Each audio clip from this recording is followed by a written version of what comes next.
எனக்கு வந்து இந்த ஆடியோட ஃபர்ஸ்ட் வெள்ளிக்கிழமை.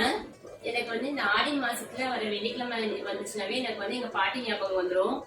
ஏன்னா வந்து பாட்டி வந்து வார வாரம் ஆடி மாசத்துல வர ஒவ்வொரு வெள்ளிக்கிழமையும் ஒவ்வொரு கோயிலுக்கு போயிட்டு அங்க வந்து கயிறு வளையல் மஞ்சள் இதெல்லாம் கொடுப்பாங்க இல்லையா, அதெல்லாம் கொண்டு வந்து ஒவ்வொருத்தவங்களும் கொடுப்பாங்க. எனக்கு, சித்திக்கு, அம்மாவுக்கு, அத்தைக்கு அப்படின்னு சொல்லிட்டு ஒவ்வொரு வாரம் ஒவ்வொருத்தவங்களுக்கும் கொடுப்பாங்க.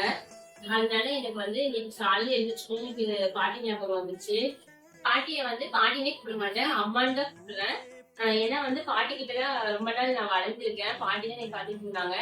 அதனால அம்மா தான் கூப்பிடுவேன். அப்புறம் நாங்க அதுக்கப்புறம் நான் கொஞ்சம் ஸ்கூல்ல போகும்போது எங்க அம்மா வந்து என்ன கூட்டிட்டு போயிட்டாங்க, கொல்லத்துக்கு கூட்டிட்டு போயிட்டாங்க. அப்புறம் அங்கிருந்து வரும்போதெல்லாம் வந்து எங்க பாட்டி எனக்கும் என் தங்கச்சிக்கும் என்ன பிடிக்குதோ அதுதான் செஞ்சு கொடுப்பாங்க, சமைச்சு கொடுப்பாங்க.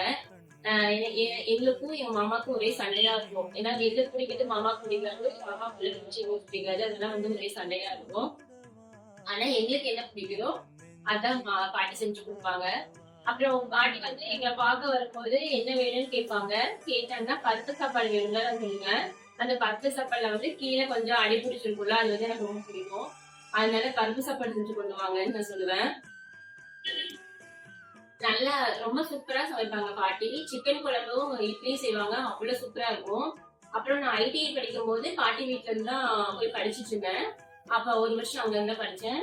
அப்ப பாத்தீங்கன்னா என் கூட படிக்கிறவங்களுக்கு எல்லாம் எங்க பாட்டியோட சமையல் ரொம்ப பிடிக்கும். ஆனா என் பாட்டி சமைச்சு கொடுப்பாங்க, நான் வந்து ஏதாச்சும் ஒண்ணு குறை சொல்லிட்டே இருக்கேன்.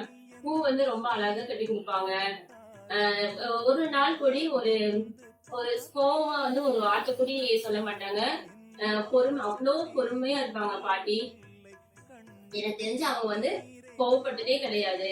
எல்லாம் என்ன நடந்தாலுமே ரொம்ப அப்படியே சாந்தமா அப்படியே அமைதியாவே தான் இருப்பாங்க. நான் இது வரைக்கும் வந்து அந்த மாதிரி வந்து நான் பார்த்தது கிடையாது. எங்க பாட்டியோட கேரக்டர் எங்க அம்மாவுக்கு துணி கிடையாது. அந்த அளவுக்கு பாட்டி வந்து ரொம்ப பொறுமையா இருப்பாங்க. எல்லாத்துக்குமே ரொம்ப பாசமா இருப்பாங்க. இப்பதான் ஒரு 3 இயர்ஸ் முன்னாடிதான் பாட்டி வந்து இறந்தாங்க. அப்ப கூடி நான் ஒரு ½ நாளுக்கு முன்னாடி கூடி கேட்கிறேன் போன்ல, பாட்டிக்கு உடம்பு சரியில்லை, 2-3 நாளா உடம்பு சரியில்லாம இருந்தாங்க. அப்ப கூடி ஒரு ½ நாள் முன்னாடி கேட்டேன், நான் வரட்டுமா அப்படின்னு சொல்லி கேட்டங்காட்டிக்கு, இல்ல நீ வேலை இருந்துச்சுன்னா நீ வேலையை பாருமா அப்படின்னு சொன்னாங்க. சொல்லி ஒரு ½ நாள்லயே பாட்டி வந்து இறந்துட்டாங்க. பாட்டி வந்து நான் மட்டும் இல்ல, எங்க ஃபேமிலியிலேயே வந்து எல்லாருமே ரொம்ப மிஸ் பண்றோம். ஒவ்வொரு வீட்டுல பாத்தீங்கன்னா வயசானவங்களை வந்து அவங்க எப்ப இறந்து போவாங்க அப்படின்றது நிறைய பேர் நான் கேள்விப்பட்டிருக்கேன். அவங்கள கிழமை அப்புறம் இது எப்ப சாகும் அந்த மாதிரிலாம் வந்து அப்படிலாம் நிறைய வீட்டுல அப்படிலாம் கேட்பாங்க. ஆனா நாங்க வந்து யாருமே வந்து பாட்டியை வந்து அந்த மாதிரி நினைக்கல. அவங்க பாட்டி இல்லாத நாங்க ரொம்ப மிஸ் பண்ணிட்டு இருக்கோம். பாட்டி வந்து நல்லா இருக்கிற வரைக்கும் வந்து அடிக்கடி வந்து என்னை பார்த்துட்டு என் கூட 10 நாள் 1 மாசம் அந்த மாதிரிலாம் இருந்துட்டு எல்லாம் போவாங்க. அப்புறம் அவங்களால வர முடியாத டைம்ல எல்லாருமே போய் 10 நாளைக்கு ஒரு வாட்டி எல்லாருமே போய் போய் பார்த்துட்டே இருந்தாங்க. முடியாமல ரொம்ப நாள் முடியாமலாம் இல்லை, கொஞ்சம் ஒரு 2-3 நாள் தான் முடியாம போச்சு. ஆனா கொஞ்சம் நடக்கிறதுக்கு அவங்க சிரமப்பட்ட டைம்ல அவங்க வந்து வீட்டுல வெளியில் ஜாஸ்தி வராம வீட்டுக்குள்ளேயே இருந்தாங்க. 85 வயசு வரைக்கும் போயிருந்தாங்க பாட்டி. அப்ப வந்து எல்லாருமே போய் பார்த்தாங்க. எல்லாருமே போவாங்க, போய் 10 நாளைக்கு ஒரு வாட்டி போவாங்க, பார்ப்பாங்க, கூட இருப்பாங்க, அப்படிலாம் வருவாங்க. ஆனா நான் வந்து என்னால அவ்வளவா போக முடியாது. பாட்டி வந்து யாருக்கையாவது சொல்லுவாங்க, கையா மட்டும் வரவே இல்லை அப்படின்னு சொல்லுவாங்க.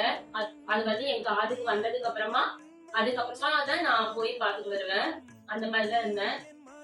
இப்ப வந்து நான் ரொம்பவே பாட்டியை மிஸ் பண்றேன். நான் மட்டும் இல்ல, ஃபேமிலியில எல்லாருமே ரொம்ப மிஸ் பண்றாங்க. இருக்கும் போதே போய் நம்ம அடிக்கடி பாட்டு இருக்கணும், பார்க்க முடியாத சிச்சுவேஷன். பாட்டிக்கு வந்து நிறைய பேரும் பேட்டீங்க.